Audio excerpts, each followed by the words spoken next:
itulah wajah dari kecurangan pileg kita 9 April yang lalu. Nah, apakah ini akan terjadi pada Pilpres 9 Juli nanti? Kita akan bertanya kepada 2 orang narasumber dan 1 narasumber dari Bawaslu melalui live by phone nanti. Saya ingin ke Mas Didi terlebih dahulu. Dalam pemilu legislatif kemarin masif terjadi kecurangan, mulai dari penyelenggara pemilu, kemudian Panwaslu, caleg, dan juga parpolnya. Bahkan DKPP pada 10 Mei lalu memecat 17 anggota penyelenggara pemilu dari berbagai tingkatan. Apakah potensi kecurangan yang melibatkan penyelenggara pemilu sebagai otak di belakangnya bisa terjadi di Pilpres nanti, Mas? Ya, pertama saya ingin nambah data wilayah rawan ya.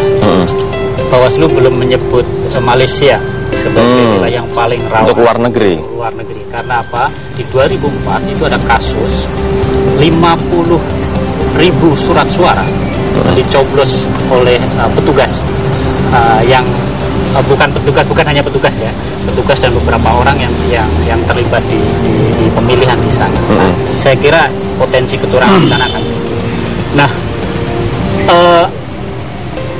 apa yang terjadi di pileg pemilu legislatif bisa jadi akan terulang di pemilu presiden, karena kita tahu sebetulnya kan penyelenggaranya sama, mulai dari level KPPS banyak yang berubah, tapi PPS, PPK, KPU kabupaten kota, provinsi semuanya sama. Nah, di pemilu legislatif kemarin kan banyak orang komplain, terutama para calon yang merasa manipulasi penghitungan suara terjadi sehingga ada pengurangan atau penambahan kepada calon lain. Jual beli suara ya, begitu ya. Nah, ini juga akan bisa terulang. Cuman yang saya duga mungkin jumlahnya akan sedikit berkurang ya. Karena kan kalau di pemilu legislatif itu kan kursinya banyak, calonnya banyak, kabupaten kota, provinsi, itulah yang sebetulnya paling aktif mempengaruhi, bahkan mengintimidasi penyelenggara di level bawah. Tapi kalau sekarang kan Pilpres ini calonnya ada di Jakarta, sehingga kemungkinan itu masih akan berkurang.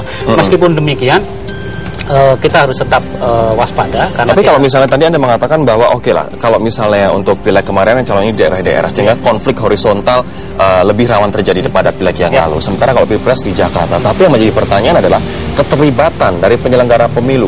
Belum lagi nanti misalnya jual beli suara, kalau misalnya ada. Kemudian nanti pelibatan dari kepala daerah untuk menggunakan fasilitas negara dan lain sebagainya. Ya, betul.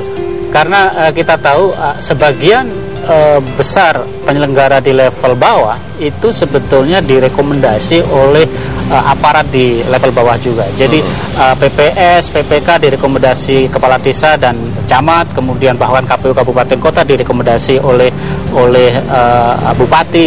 Nah, disitulah faktor yang penting yang harus diperhatikan, bagaimana para aparat negara, pejabat negara ini memaksimalkan kedudukannya untuk mempengaruhi proses penghitungan suara.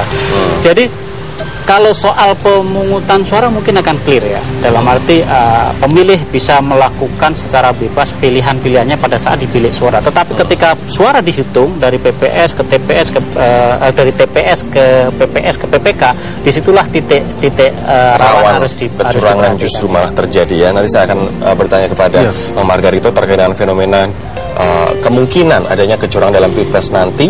Kami juga akan menunjukkan nanti 11 daerah mana saja yang rawan terjadi kecurangan pemilu untuk Pilpres 9 Juli nanti. Kami akan segera kembali sesaat lagi.